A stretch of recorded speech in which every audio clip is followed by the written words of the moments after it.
Hi, this is Jason with Violator Comics Collectibles coming at you with another toy comparison. And this time we're taking a look at the Star Wars Rogue One Darth Vader versus the Star Wars The Force Awakens Darth Vader. And these are the 3 3/4 inch action figures. And these are basically the two most recent iterations of Darth Vader that you can get in 3 3/4 inch lines, not counting the Black Series Walmart exclusive 3 3/4 inch. But the first thing we're going to do is take a close look at each figure.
Alright, so taking a look at the two Darth Vaders. So we have the Rogue One on the left and we have the Force Awakens on the right.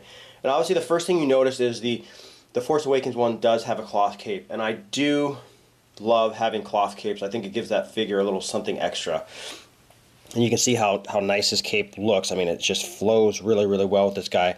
And then this one, the Rogue One, only just has a plastic cape, which doesn't look too bad. It's actually molded pretty nice, but I mean, I'd always prefer to have that little something extra. A lot of the Walmart exclusive 3 3/4 inch Black Series ones have that kind of stuff, but you know, this just happened to have this in the regular Force Awakens toy line. But really, really nice. And then you can we kind of go into different sections. I'll kind of zoom in and we'll kind of break the figure down, going down, starting with the head sculpts.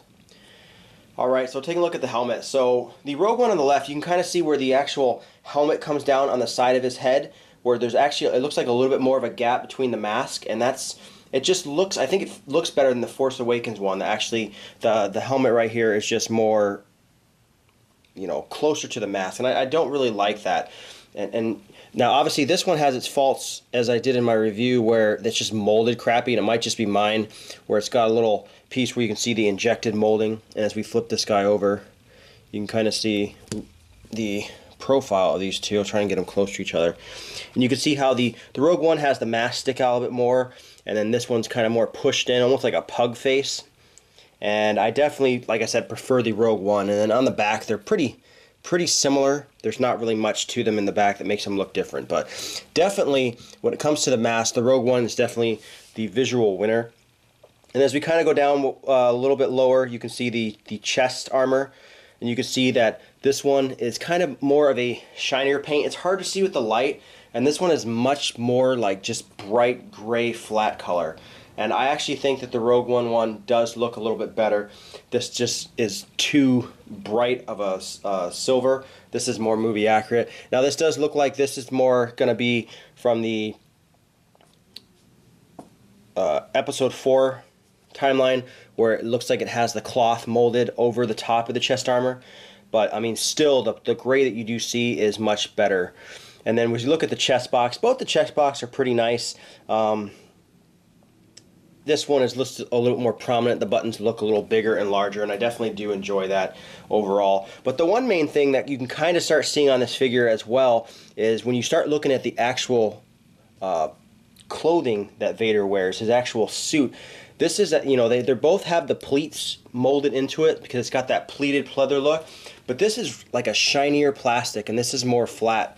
And it definitely looks better to have that shinier plastic. So it's got that more of that pleather look to it coming through on this figure. Coming down a little farther, you can see that as we look at the belts, both the belts are molded pretty good, but this is where the Rogue One just starts to take off overall as a better figure.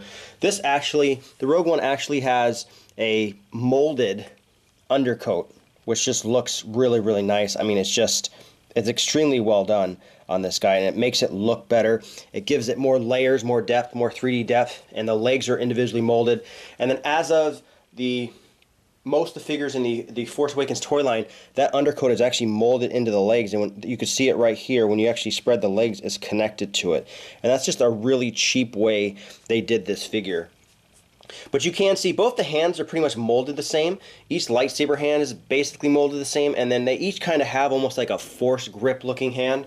But you can also see here, it's a little easier to see how the clothing of the Darth Vader from Rogue One on the left looks a lot shinier and nicer. And then you can see the cod piece and see how it looks like it's more layered because it's you know, below the lower part of his cloak. It just looks much better on that figure.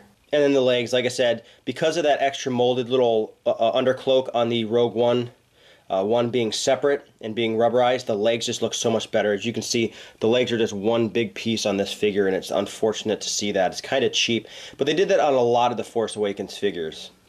Alright, when it comes to the Rogue One figure, they did a little bit better job as far as the look of the lightsaber. They did more, you know, color differentiation. So obviously the very top of it is black, just like it should be, and then there's some gray, and then unfortunately the camera is really bright, but each of these little pieces that stick out are actually painted black individually. So you got that silver and you got the black painted, which looks really nice.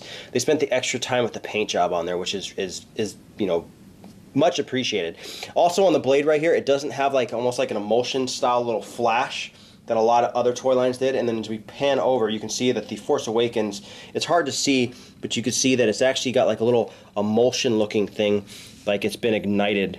You can kind of see it right there, it's a little thicker. And I do like that on there, but you can see that it's kind of lazy. They just basically put like a big thing of black paint. There's no just extra silver in there. And I think that overall, I like the paint job of the Force Awakens one, but I do think that the very tip of the lightsaber on the, I'm sorry, I like the Rogue One better, but the very tip of the lightsaber right here looks to be a little bit molded better than the one on the Rogue One. And I don't think there's going to be that much of a difference as far as the movie props, that it's going to make that much of a difference, and you know, that will make that more accurate. I think that's just the way they molded the toy. So I mean, the Force Awakens one has a little bit of a better overall the lightsaber, because I like that emulsion and I like the very tip mold better, but the Rogue One has a little bit better paint on that. And then taking a look at the back of the figures, so the Rogue One you can see it's got like more molding detail in the figure, and then this one is just kind of more plain and flat. And same thing, this has that nice separate cloth undercloak, and the other one, the Force Awakens one, does not. It's just like these big chunks, which is really unfortunate they did this. His cape, you know, it might be able to come off if you pull his head off hard enough, but I'm not willing to do that. But you can definitely see there's a much better molding in this newer figure from Rogue One. So when it comes to articulation, they are very similar. They both don't have a ton of articulation. The Force Awakens one has 5 points of articulation. So he's going to have his head, both his arms move forward, you know, up and down, and his legs move up and down, and that's it. The Rogue One does have him beat by 1 extra point of articulation. He has all the same ones where he could move his head, move his arms, move his legs, but he also twists at the waist, which is a nice touch. I mean, just the extra point of articulation gives you a little bit more play with this toy. So I mean, it's, you know, definitely 1 more point in the corner of the Rogue One figure. Each of these figures do come with a little bit of a gimmick. The Rogue One comes with a missile launcher, which is always nice. I always like launching missiles. And then we have this little droid thing for the Force Awakens one, where if you get 3 figures in the exact series, that you can kind of build a buildable little droid or weapon. I really wasn't a fan of any of the Force Awakens stuff that came with them, the extra stuff. Most of them were silly, had nothing to do with the movie. I do like that this one actually looks like almost like the probe droid. So out of all of the figures in the Force Awakens toy line, this one seems to be one of the cooler looking ones. So I definitely like this one. But I do think that this is cooler just to have a missile launcher. I mean, it probably has nothing to, you know, to do with the movie. I'm sure Darth Vader's not going to be launching a missile, but this just looks really cool. I don't know if this could be just like a force blast. It's nice soft rubber, and I definitely still think that this wins out over this. So in conclusion, I think it's pretty obvious throughout the video which one I think is the better figure. The Rogue One figure is a much better figure. It's molded better.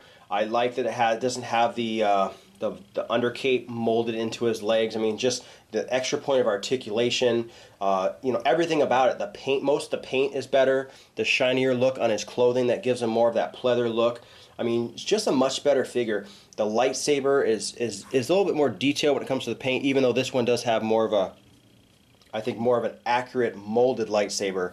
And I do think that's one section that The Force Awakens wins out.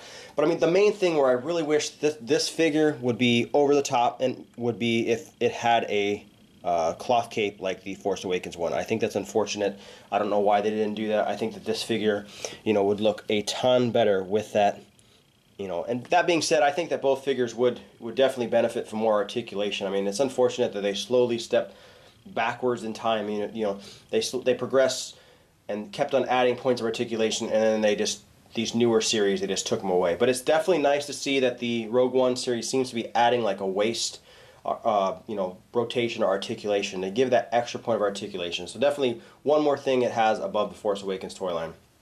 So pretty fantastic figure. My favorite character in the Star Wars, you know, saga. I love Darth Vader. I love everything about him. And you know, these figures are both great. I mean, if you can't get one, you know, or if you only get one, I mean, they're both good figures. But I definitely think if you had a choice, that this would be a much better option. You know, the Rogue One. And now it hopefully should be plentiful until the movie comes out. Maybe kids go crazy. So I definitely recommend this guy. Runs about $8. But once again, this has been Jason with Violator Comics Collectibles. Any questions or comments, leave them in the comment section below. If you like the video, hit the like button, subscribe to our YouTube channel, like us on Facebook, and I'll see you guys next time.